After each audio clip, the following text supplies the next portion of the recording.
On today's episode of Today in World War II, December 14th, the League of Nations gives the Soviet Union the boot. A British submarine in the Mediterranean almost gets a huge scalp. A U.S. submarine in the South Pacific has a nice day with brother side, if you want to call it that. And then the Japanese murder more United States prisoners of war in the Philippines. Let's get started. So on December 14th, 1939, the League of Nations ejected the Soviet Union because of its war against Finland, the Winter War. The League of Nations gets a lot of bad press for being an ineffective organization. We saw that it did not stop the Italians when they invaded Ethiopia, even though Selassie, the head of the Ethiopia, begged and pleaded for the League of Nations to do something to stop this aggression, and they did nothing. And when Finland was attacked unprovoked by the Soviet Union in on December 1st, Finland pleaded for the League of Nations to do something, send arms, send armies, do something to help them survive this attack. They did nothing, but at least they had the common courtesy, in this case, to eject the Soviet Union from the League. Now, it didn't mean anything, right? Materialistically or militarily. But, if you compare what, let's look at the successor to the League of Nations. Let's look at the United Nations. I think that regardless of where you stand politically, the United Nations is pretty much just a joke now. It's really good about sending strongly worded letters, uh, sometimes condemning, sometimes not. But look at what's happening right now when you have a member of the Security Council, which is openly invaded a sovereign independent country, and business as usual. So, what does that say? I mean, the lesson it's giving the world, two examples now, League of Nations and United Nations, is that these international organizations that were set up supposedly to conserve peace and uphold human rights and countries' rights to exist, smaller countries' rights to exist, are useless. And listen, let me tell you something.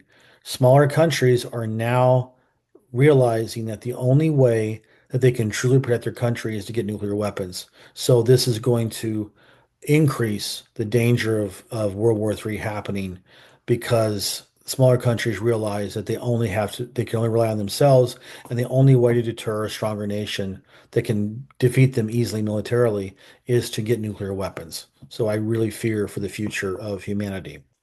But moving on, what I would like you to do is to click on the subscribe button and click on the bell to get notified whenever I drop a new video. I do this every video. I do it for a reason because it helps me grow my channel, and that's really what I want. And I'm giving you quality content, not getting paid a dime for this. So I hope that you will use that as a way to thank me for my efforts and my dedication to getting you quality content. All right, so on today's date, December 14th, 1941, the British submarine Urge, HMS Urge, almost got a huge scalp in the Strait of Messina between Sicily and the Italian boot. They took a couple of shots, sent a couple of torpedoes towards the Italian battleship Vittorio Venetto, and it caused some heavy damage. And it did have the side benefit of at least sidelining the battleship for several months, which kept it away from the Malta convoys, which were crucial in keeping that island afloat to be used as a base for this submarine, for example, to operate from, and also to have the British bombers to be able to do great damage to the ships that were coming from Italy and Greece and Southern Europe to get to North Africa to supply Rommel's Africa Corps. And that was the strategic danger that the Brits would lose the Suez Canal and by and de facto losing the Mediterranean by doing so. So that was an important, if not outright victory for the HMS Urge, at least it set them back a couple months. That was good for them. What's also good for me is if you click like on this video and leave a comment. Just say, hey, nice video. Hey, I like it. Hey, you don't look bad for someone 60, or maybe you look horrible for 60. I don't care.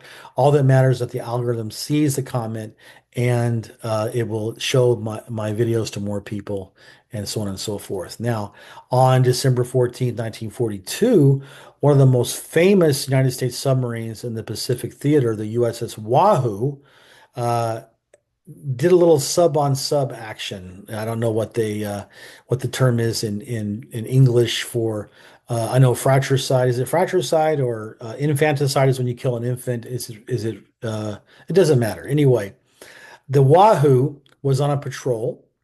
It saw a Japanese hospital ship, and so according to international rules, he did not, the captain did not attack, although the Japanese were famous and masking their merchant vessels as hospital ships.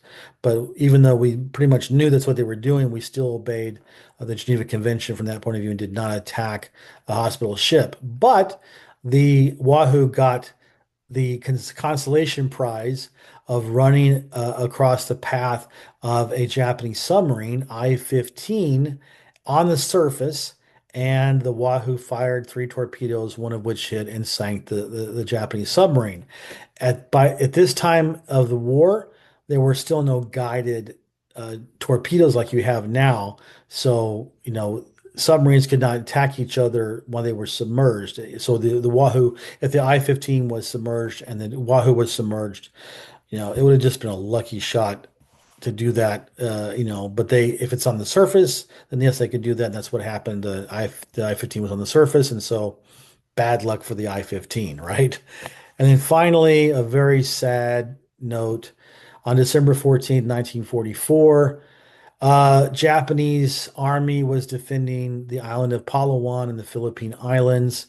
The Americans had invaded the Philippine Islands before this. The Japanese fleet was, for all intents and purposes, destroyed. Their air force was reduced to only doing kamikaze flights. They didn't have the capability anymore to launch conventional attacks against the overwhelming force of the United States Navy. And the Japanese, who were not exactly humanitarians to begin with, were absolutely brutal when they thought they were about to lose. In this case, the Japanese defenders were worried that the Americans were about to invade their island. They had about 145 American POWs that they were guarding, and they went loose on a revenge spree. They shot, bayoneted, and clubbed and set the American POWs on fire and murdered them all in the most inhumane, barbaric way possible. So I'm just going to say one thing. A lot of people who like revisionist history talk about, well, it was barbaric of the United States to bomb the Japanese with atomic bombs into the war. The Japanese had made it very clear they were going to go down to the last person, and they were brutal, and they had to be stopped, and we had to save American lives. And so I applaud that decision by Truman. I'll get into that later when we reach that point in the calendar, where I'll talk about that. But I just wanted to put that out there because, as you've seen, the Japanese brutality and just outright murdering in the most humane possible POWs, civilians, 20 million Chinese, for example. So I kind of think they deserve it. But anyway, I thank you very much for watching this video and coming here and watching my videos every day. So I look forward to giving you some more content tomorrow.